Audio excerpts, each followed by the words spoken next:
Hi everyone, welcome back to another video. आज जो है ना हम react.js का फर्स्ट प्रोजेक्ट क्रिएट करने वाले हैं जो कि हमारे पास होगा काउंटर एप्लीकेशन का। यानी कि इस वीडियो में हम काउंटर एप्लीकेशन को क्रिएट करने वाले हैं। इसमें हमारे पास दो बटन होंगे, एक हमारे पास इंक्रीमेंट का बटन होगा और एक हमारे पास होगा डिक्रीमेंट का। जैसे हम इंक्रीमेंट पे क्लिक करेंगे तो हमारी वैल्यू यहाँ पे जो होगी वो इंक्रीज़ होगी, और जैसे हम जो है ना डिक्रीमेंट पे क्लिक करेंगे तो जहाँ पे हमारी जो वैल्यू होगी ना वो डिक्रीज होगी। उसके बाद जो है ना हम देख लेते हैं कि इस प्रोजेक्ट को करने से आप कौन से कंसेप्ट जो है ना लर्न करोगे इसमें। ठीक है, तो सबसे पहला कंसेप्ट है कि आप यहाँ पे देखोगे कि हम किस तरह जो है ना फंक्शनल कंपोनेंट क्रिएट कर सकते हैं रिएक्ट के अंदर। दूसरी चीज़ कि हम जो है ना किस तरह स्टेट मैनेजमेंट कर सकते हैं। यहाँ पे हम जो है ना यूज स्टेट का यूज़ करेंगे तो इसमें आपको ये भी पता चलेगा कि हम किस तरह जो है ना स्टेट मैनेजमेंट भी कर सकते हैं। नेक्स्ट हमारे पास होगा कि इवेंट हैंडलिंग। आपको ये भी पता चलेगा कि रिएक्ट के अंदर इवेंट हैंडलिंग किस तरह होगी इस प्रोजेक्ट को करने के बाद। उसके बाद जो है ना रिएक्ट हुक के बारे में आपको जो है ना आइडिया यहाँ पे होगा।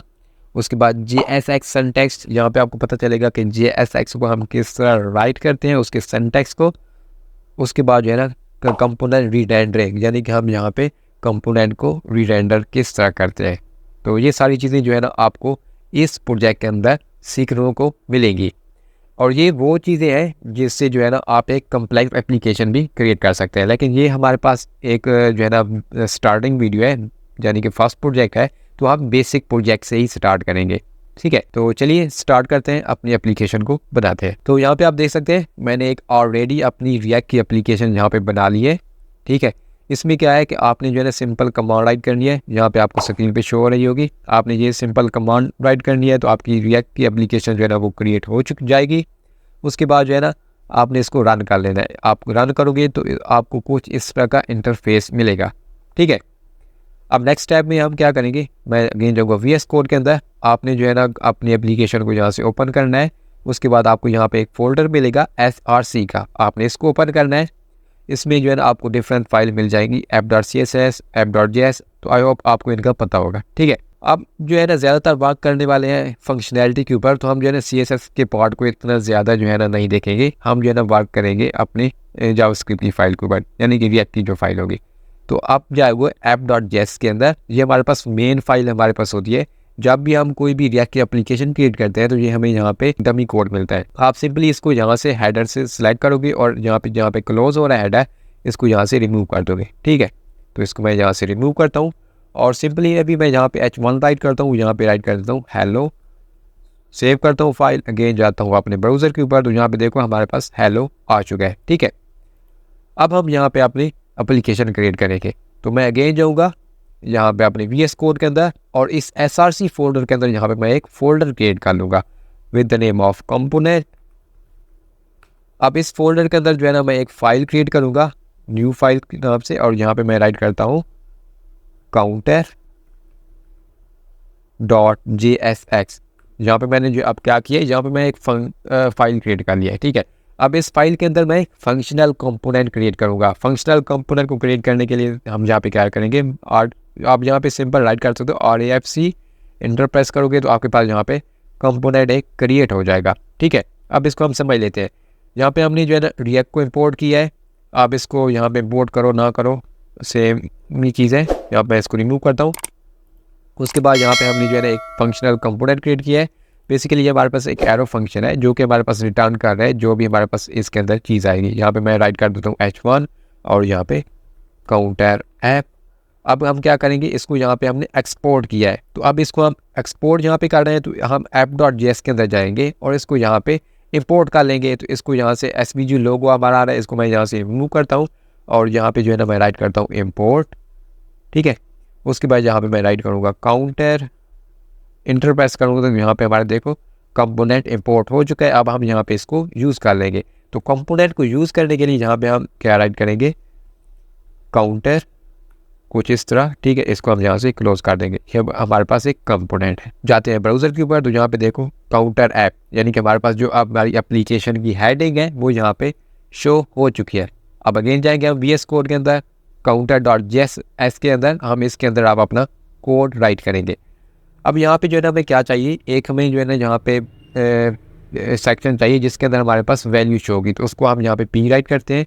यहाँ पे मैं राइट करता हूँ P के अंदर 0, उसके बाद यहाँ पे दो बटन चाहिए, एक इंक्रीमेंट के लिए और एक डिक्रीमेंट के लिए। तो यहाँ पे मैं राइट करता हूँ बटन, यहाँ पे मैं राइट कर देता हूँ इंक्रीमेंट,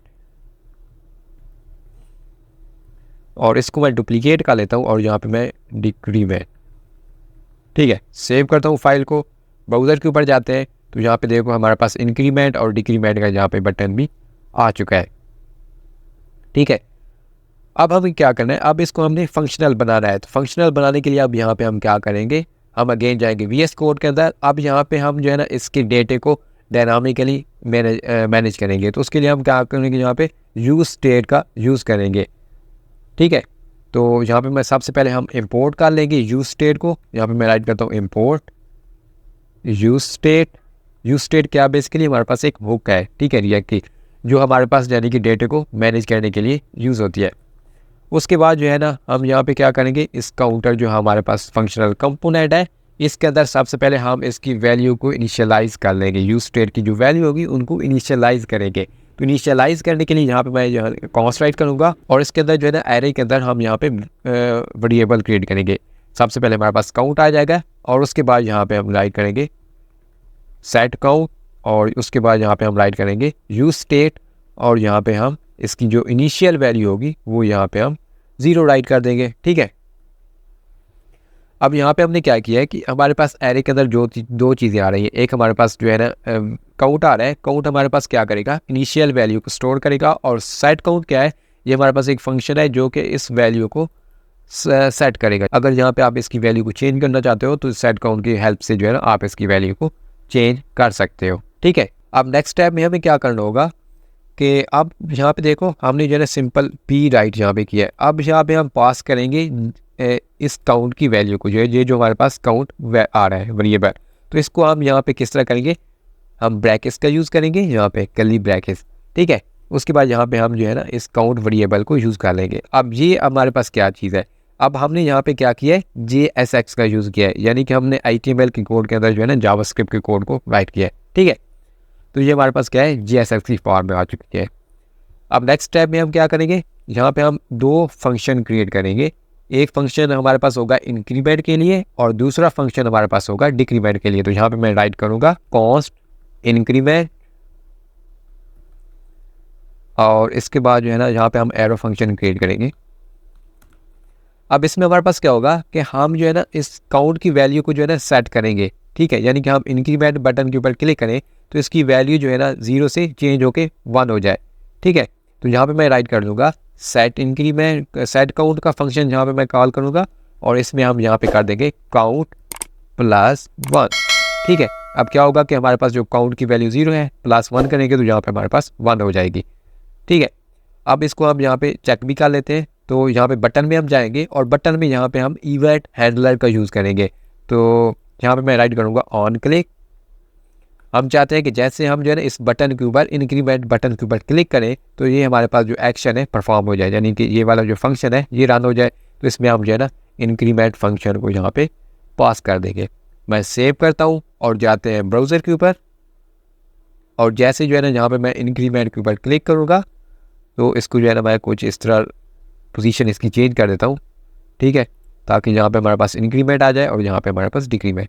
अब जैसे मैं यहाँ पे इंक्रीमेंट के ऊपर क्लिक करूँगा तो यहाँ पे देखो हमारे पास वैल्यू जो है ना इंक्रीमेंट हो रही है।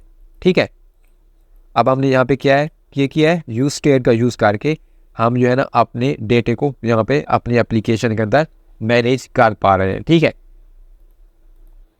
अब नेक्स्ट स्टेप हमारे पास क्या है, हम चाहते हैं कि जैसे हम डिक्रीमेंट के ऊपर क्लिक करें तो इसकी जो वैल्यू है ना वो यहाँ पे डिक्रीमेंट हो जाए, यानी कि अब 8 है, क्लिक करें तो यहाँ पे 7 हो जाए, 6 हो जाए, तो इस तरह की। तो अब हम यहाँ पे क्या करेंगे, एक और यहाँ पे एक फंक्शन क्रिएट करेंगे। यहाँ पे मैं राइट करता हूँ कॉस्ट डिक्रीमेंट, और उसके बाद जो है ना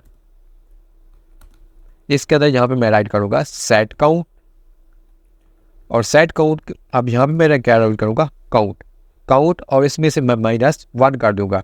ठीक है, अब नेक्स्ट स्टेप में हम जाएंगे अगेन इस बटन के अंदर, और यहाँ पे हम ऑन क्लिक इवेंट यूज़ करेंगे, sorry on click event handler, और यहाँ पे जो है ना मैं फंक्शन पास कर दूँगा डिक्रीमेंट वाला। सेव करता हूँ, अगेन जाते हैं ब्राउज़र के ऊपर, ठीक है। अब यहाँ पे मैं डिक्रीमेंट पे क्लिक करता हूँ तो यहाँ पे देखो इसकी वैल्यू जो है ना डिक्रीमेंट हो रही है। तो यहाँ पे आप देख सकते हो हमने जो है ना सक्सेसफुली अपनी काउंटर एप्लीकेशन क्रिएट कर लिया है। ठीक है, इसमें हमारे पास इंक्रीमेंट वैल्यू हो रही है और डिक्रीमेंट भी हो रही है। तो ये एक्चुअली वर्क किस तरह कर रहा है, तो इसके वर्क को हम जो है ना समझ लेते हैं यहाँ पे। अब यहाँ पे क्या है, हमारे पास जो इनिशियल वैल्यू थी ना वो हमारे पास स्टार्ट हो रही थी 0 से। ठीक है, इसमें हमारे पास 0 वैल्यू स्टोर हो गई। जैसे हम क्लिक करते थे इंक्रीमेंट के अंदर बटन के ऊपर, तो ये हमारे पास जो है ना इंक्रीमेंट वाला जो फंक्शन है ये हमारे पास कॉल हो जाता था। ठीक है, तो इसकी वैल्यू जो है ना इंक्रीमेंट हो जाती थी, यानी कि इस काउंट की वैल्यू जो है ना 0 से 1 हो जाती थी।